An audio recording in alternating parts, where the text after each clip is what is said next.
Avant que cette vidéo commence, cette dernière est issue d'une série de vidéos sur le télescope spatial Hubble en collaboration avec les chaînes YouTube Big Universe et la chaîne Astro. Dans la description, vous pouvez retrouver la vidéo de Christophe qui aborde la partie technique de Hubble ainsi que les intérêts scientifiques autour de ce dernier. Tandis que la vidéo de Big Universe vous fera découvrir son histoire, le déploiement du télescope, ses résultats ainsi que ses maintenances passées. Aujourd'hui, en ma compagnie, bienvenue d'ailleurs, on va découvrir le futur du télescope et de comment la nouvelle génération de lanceurs permettra d'assister les futures opérations autour de ce télescope, même si ce sujet est plutôt complexe. Mais on est là pour ça, alors vous êtes prêts? C'est parti! Le 24 avril 1990, oui ça date un petit peu, le télescope Hubble décolle depuis Cap Canaveral, en Floride, aux États-Unis d'Amérique, c'est important de préciser, à bord de la navette spatiale Columbia pour la mission STS-31. Après plusieurs reports suite à l'explosion de la navette Challenger, le télescope spatial a pu être déployé avec succès. Lors du lancement, Hubble se situait dans la soute de la navette qui agissait telle une coiffe d'un lanceur classique, pour protéger la charge utile. L'objectif de cette soute c'était de protéger la charge utile, mais surtout éviter qu'elle se barre lors du décollage. Pour déployer ce télescope issu d'une collaboration américano-européenne, il faut le préciser, la navette a pu ouvrir son écoutille permettant à Hubble de rejoindre le vide spatial à l'aide du bras Canadarm.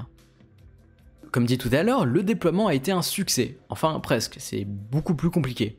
En effet, la NASA a rencontré plusieurs problèmes techniques dont le déploiement des panneaux solaires qui a été capricieux. Il faut dire que ce petit incident était le premier parmi des centaines qu'a connu le télescope tout au long de sa vie. La navette spatiale qui n'était pas aussi sûre que ça a tout de même permis de déployer cette charge plutôt onéreuse, on parle de plusieurs milliards de dollars. Grâce à la capacité de stocker Hubble, d'attraper Hubble via le bras, mais également d'accueillir un équipage, même si cette navette spatiale américaine coûte très cher, ce véhicule a été le meilleur pour secourir le télescope lorsqu'il en avait besoin. Par exemple, son SAS a permis à plusieurs astronautes de sortir dans l'espace pour faire des sorties extravéhiculaires dans le but de réparer ou d'améliorer les équipements à bord du télescope.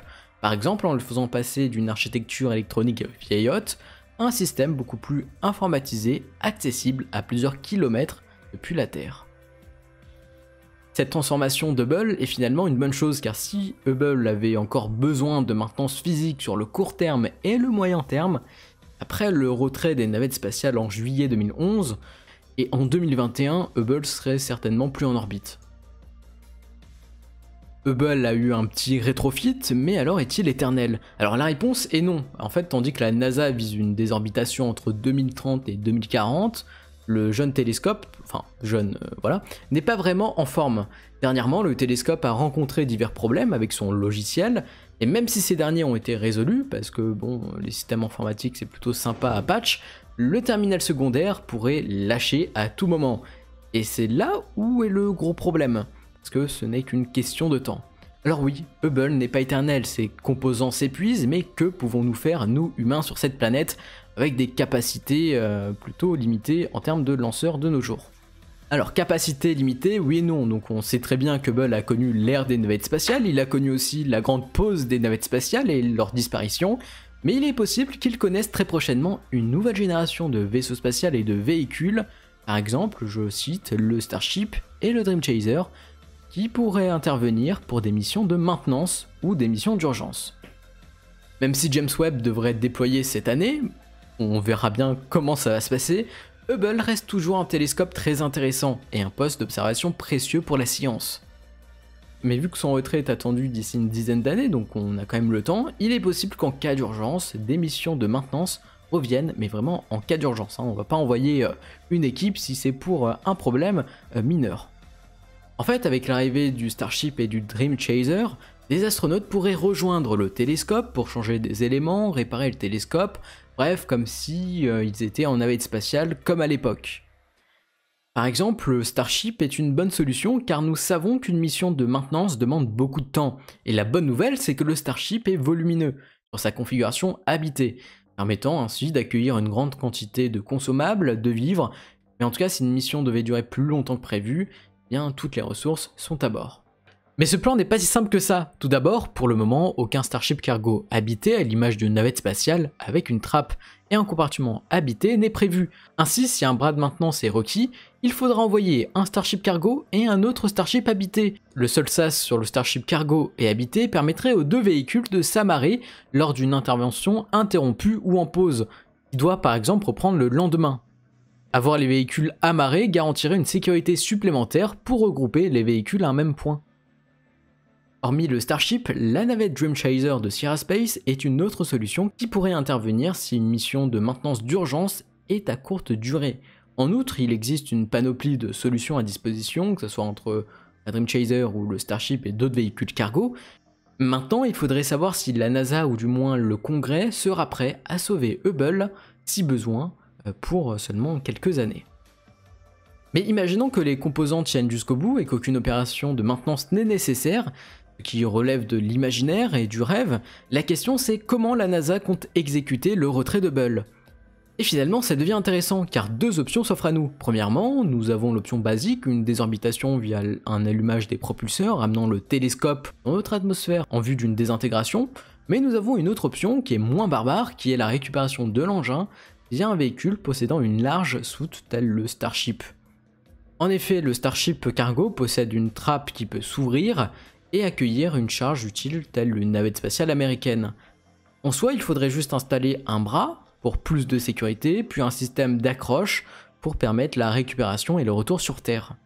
Ainsi, rapporter Hubble presque comme neuf permettrait à la NASA et aux autres agences partenaires d'examiner et de comprendre le comportement de l'électronique et des divers composants d'Hubble dans l'espace en vue d'un développement et d'une amélioration des futurs équipements spatiaux, ou peut-être d'une grosse mise à jour matérielle sur Hubble pour un retour en orbite.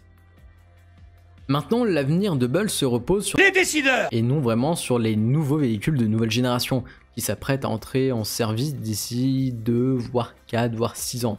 Et il faut juste espérer qu'au final, Hubble ne mourira pas plus vite que prévu. Comme nous l'avons vu, la vie d'Hubble n'a pas été paisible. Il a fallu de nombreuses missions de maintenance et aujourd'hui, la NASA est dans l'incapacité d'intervenir en cas de gros problèmes. Mais du côté de la Chine, l'histoire est tout autre. En 2021, la Chine a déployé en orbite terrestre basse son module Chang'e de sa nouvelle station spatiale. Un premier vol habité a été réalisé et d'autres équipages Chenzhou décolleront fin 2021 et en 2022. En parlant de l'année 2022, les deux autres modules Mengtian et Wentian seront lancés, mais ce qui nous intéresse ici, c'est l'année 2024 où la Chine compte déployer son télescope Xuntian qui aura la capacité de s'amarrer à la station pour se ravitailler ou encore pour recevoir si besoin des opérations de maintenance. Ainsi, cette fonctionnalité d'amarrage permettra aux astronautes chinois ou taïkonautes d'inspecter régulièrement Xuntian pour un coût réduit. En effet, sur la station spatiale chinoise, il y a toujours un équipage. Donc finalement on retrouve le même système de relais que l'ISS, ce n'est pas nouveau pour nous, donc du coup il n'est pas nécessaire d'envoyer un autre équipage dans un autre vaisseau seulement pour sauver le télescope spatial. Ce qui est intéressant ici, c'est que la Chine ne s'est pas surestimée, vu qu'elle n'a pas 20 000 vaisseaux, et elle a surtout compris qu'elle ne pouvait pas intervenir si Xuntian avait des problèmes. Donc la meilleure façon de l'entretenir, c'était de se reposer sur la station spatiale, pouvant agir comme une station-service ou comme une station de maintenance.